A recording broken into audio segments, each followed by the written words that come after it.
अगला टॉपिक है अभिप्रेरणा। अभिप्रेरणा क्या है? अभिप्रेरणा वह प्रेरक शक्ति है जो हमें किसी कार्य को करने के लिए मजबूर करती है। इसके लिए जो शब्द अंग्रेजी भाषा में उपयोग में लाया जाता है उसे निम्न प्रकार से समझ सकते हैं। जैसे मोटिवेशनल। मोटिवेशनल एक लैटिन भाषा के मोटम से बना है, जिसका अर्थ होता है टू मूव, यानी गति देना या धक्का देना या विकसित करना। स्किनर के अनुसार अभिप्रेरणा अधिगम का सर्वोच्च राजमार्ग या स्वर्ण पथ या हृदय होता है। ये स्किनर की परिभाषाएं वेरी इंपॉर्टेंट है। विलियम मैकडूगल के अनुसार अभिप्रेरणाएं वे शारीरिक एवं मनोदैहिक दशाएं होती हैं जो हमें किसी कार्य को करने के लिए प्रेरित करती हैं। श्रीमती गुड एन के अनुसार किसी कार्य को आरंभ करने, रखने, जारी रखने व नियमित बनाने की प्रक्रिया ही अभिप्रेरणा है। उपयुक्त अवधारणाओं या परिभाषाओं से स्पष्ट होता है कि कोई भी कार्य करने के लिए हमें कुछ बाह्य तथा आंतरिक शक्तियाँ प्रेरित करती हैं और हम किसी कार्य को कर पाते हैं। ये शक्तियाँ ही अभिप्रेरणाएं हैं। प्रेरक क्या है? वे कारक जो हमें किसी भी कार्य को करने के लिए प्रेरित करते हैं उन्हें ही प्रेरक कहते हैं। अब ये प्रेरक के प्रकार। मुख्य रूप से प्रेरक दो प्रकार के होते हैं, आंतरिक प्रेरक और बाह्य प्रेरक। आंतरिक प्रेरक वे होते हैं वे प्रेरक जो हमारे शरीर से उत्पन्न होती हैं, जैसे भूख, प्यास, नींद, काम, संवेग आदि। ये आंतरिक प्रेरक है। इन प्रेरकों से व्यक्ति निश्चित रूप से कार्य करता है, इसलिए ये सकारात्मक प्रेरक कहलाते हैं। दूसरा है प्रेरक प्रकार बाह्य प्रेरक। बाह्य वातावरण से प्राप्त मानव निर्मित प्रेरणाएं जैसे पद, प्रतिष्ठा, सजा, पुरस्कार, सम्मान इत्यादि ये बाह्य प्रेरक हैं। बाह्य अभिप्रेरणाएं या प्रेरक नकारात्मक प्रेरक भी कहलाते हैं। अब्राहम मैस्लो के अनुसार प्रेरक, उन्होंने दो प्रकार की प्रेरकों का उल्लेख किया है। पहला है जन्मजात प्रेरक। जन्मजात प्रेरक क्या है? वे प्रेरक जो व्यक्ति जन्म के साथ ही विशेषता के रूप में लेकर आता है, जैसे भूख, प्यास, नींद, विश्राम इत्यादि। ये जन्मजात प्रेरक हैं। और दूसरा है अर्जित प्रेरक। वे कारक जो सामाजिक वातावरण के समन्वय से प्राप्त होते हैं, यानी अर्जित की जाती हैं, जैसे सजा, प्रतिष्ठा, इनाम, पद, पुरस्कार, सम्मान इत्यादि। थॉमसन के अनुसार प्रेरक हैं स्वाभाविक प्रेरक। वे प्रेरक जो व्यक्ति में उसके स्वभाव से संबंधित होते हैं तथा व्यक्तिगत होते हैं, जैसे खाना, पीना, सोना, मनोरंजन, खेलना, हास्य इत्यादि। ये स्वाभाविक हैं जो व्यक्तिगत होते हैं। दूसरा है थॉमसन के अनुसार कृत्रिम प्रेरक।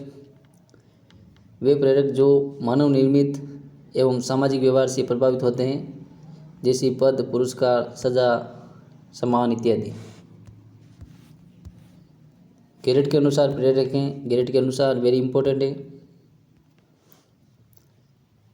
गेरेट के अनुसार पहला है दैहिक प्रेरक।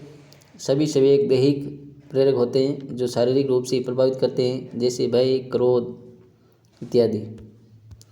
दूसरा है मनोवैज्ञानिक प्रेरक। वे प्रेरक जो हमारी मन स्थिति को प्रभावित करते हैं तथा हमारा कार्य व्यवहार मूल वर्त्यात्मक होता है, जैसे पलायन, जुगुप्सा इत्यादि। तीसरा प्रकार है सामाजिक प्रेरक। वे प्रेरक जो हमारे सामाजिक वातावरण में आदर्श के रूप में होते हैं, जैसे प्रेम, दया, करुणा, सहयोग इत्यादि सामाजिक प्रेरक में आते हैं। अभिप्रेरणा चक्र यानी मोटिवेशन सर्कल। कोई भी अभिप्रेरणा कैसे कार्य करती हैं, इसको समझने के लिए हिलगार्ड महोदय के द्वारा वर्णित 3 सोपानों को समझना आवश्यक है, जो निम्न है। सबसे पहले आवश्यकता, चालक और प्रोत्साहन, यानी ट्रिक है आज चल प्रॉपर्टी लेकर। आवश्यकता, चालक और प्रोत्साहन। आवश्यकता क्या है? नीड, इंग्लिश में इसको नीड कहते हैं। जब भी किसी प्राणी को कोई कमी या अधिकता महसूस होती है तो ये आवश्यकता कहलाती है। जैसे हमारे शरीर की कोशिकाओं में पानी की कमी हो जाने पर हमारे शरीर को पानी की आवश्यकता महसूस होती है। जैसे हमारे शरीर को भूख लगने पर भोजन की आवश्यकता होती है। दूसरा है चालक। चालक को हम अंतर्नोद, प्रणोद, तनाव प्रेरक कारक भी कह सकते हैं। क्या है चालक? जब प्राणी को किसी प्रकार आवश्यकता महसूस होती है तो उसे एक तनाव घेर लेता है, जिसे चालक कहते हैं। जैसे शरीर में पानी की कमी हो जाने पर पानी की आवश्यकता के लिए एक तनाव रूपी प्यास लगने लगती है, जिसे चालक कहते हैं। यानी प्यास एक चालक है।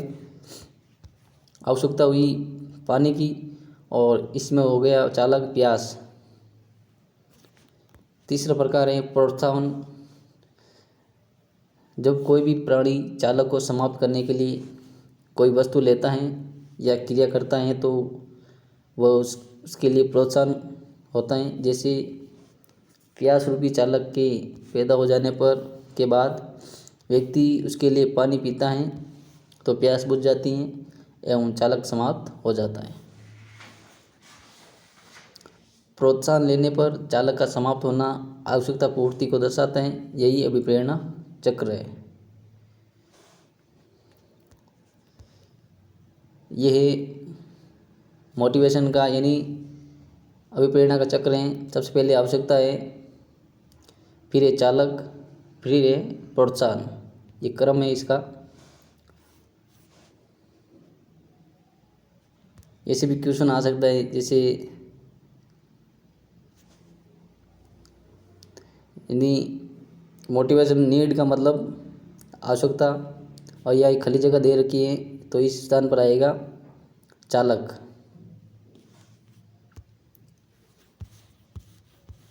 अब है अभिप्रेरणा के सिद्धांत। सबसे पहला सिद्धांत है इसमें उद्दीपन अनुक्रिया का सिद्धांत। यह सिद्धांत दिया था स्किनर ने, और स्किनर के अनुसार कोई भी अभिप्रेरणा किसी उद्दीपक के द्वारा आने वाले प्रभाव, जो कि उद्दीपन कहलाता है, के कारण प्राणी में होने वाली अनुक्रिया है।